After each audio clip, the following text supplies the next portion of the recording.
হতে, তোমার কাছে বাঁচতে চাই বড় পাপ হতে, তোমার কাছে বাঁচতে চাই ঋণ কর্য হতে, তোমার কাছে বাঁচতে চাই বড় পাপ হতে, তোমার কাছে বাঁচতে চাই ঋণ কর্য হতে। রাত দিন আপনাকে আমি বলে আসছি, কোনোদিন কথা আমার উপর উল্টে ধরিয়েন না।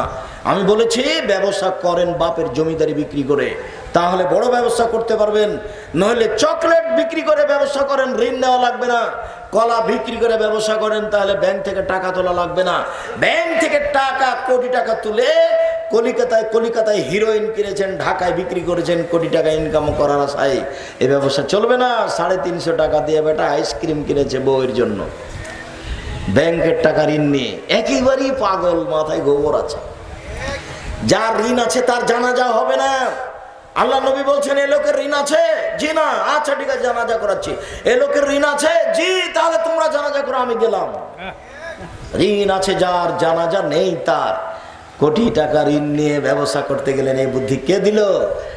চকলেট বিক্রি করেন, ঋণ নেওয়া লাগবে না। ধনী হতে কতদিন সময় লাগবে? 25 বছর, প্রায় 2-3 বছর কলা, 2-4-5 বছর কাপড়, তারপরে টাঙ্গাইলের ইন্ডাস্ট্রিজ বিশাল। তো অন্তত 25-30 বছর লাগবে ধনী হতে। তো আপনি হয়ে গেলেন একদিনে।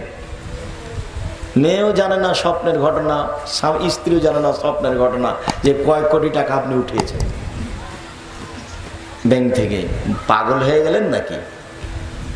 জিনে ধরলো নাকি? এরকম হয়ে গেল কেন বুদ্ধি আপনার? এ কাজ আপনি করতে গেলেন কেন?